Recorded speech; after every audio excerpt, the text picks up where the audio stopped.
I never imagined that I would be living in this home. And I never imagined that I would marry the 63rd first African-American governor of the state of Maryland. This is the first time since 1870 when governors in the state and their families moved into the home that a Black first family has lived here. What does that mean to you? It is a privilege. I remember when Wes and I came with our children, me and James, and the Hogans welcomed us to give us a tour around the house, and our kids were so excited. And I remember them running up the stairs and picking rooms, and it is really just something that is, you can't almost express the feelings that you have from that. Such a beautiful opportunity to be able to share the space in the People's House of Maryland, and to be able to create a home that shows how diverse Maryland is, and to be able to welcome people into this space. I know that the First Ladies like to put their own personal touches on the house. Moving more portraits in here. The artist Simi Knox, he did the Frederick Douglass piece that hangs now, has been moved to the entry of the house, the entryway of the house, because the governor and I wanted everybody who walked into this house to never miss that portrait. We're sitting in what is called the conservatory, but we also call it the Tubman Room, because we have a bust of Harriet Tubman here. Along with a new title, along with a new abode, also comes a bigger platform.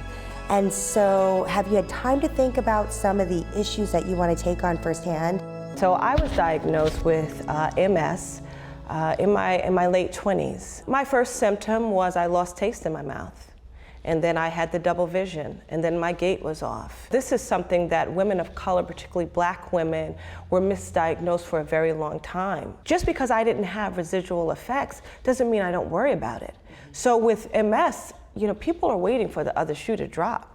But to be able to talk about it, to be able to speak to people freely, makes you understand that you're not alone. And I thought, no, it's time for me to be public about it, because if I can help somebody along the way, I want to be able to do that. Anything that we don't know about you, like any hidden talents or anything listen, fun? Listen, yes. I will tell you, at the beginning of COVID, I needed an outlet, as many of us did, and I started playing tennis. I think I got pretty good at it. I don't take it for granted to be able to move the way that I can, and so I try to stay active in that. How about your husband? Tell me something that we haven't seen on the campaign trail that has not been printed. I want the tea. I want to know something that we don't know about him, that he... Well, listen, I think some people know, but I'm going to say it again.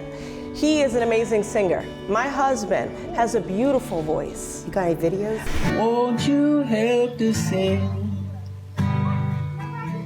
these songs of freedom? 'Cause all I ever had, a redemption song. What are you doing? He was just in our house over at Fox 5. I am not leaving in the next year.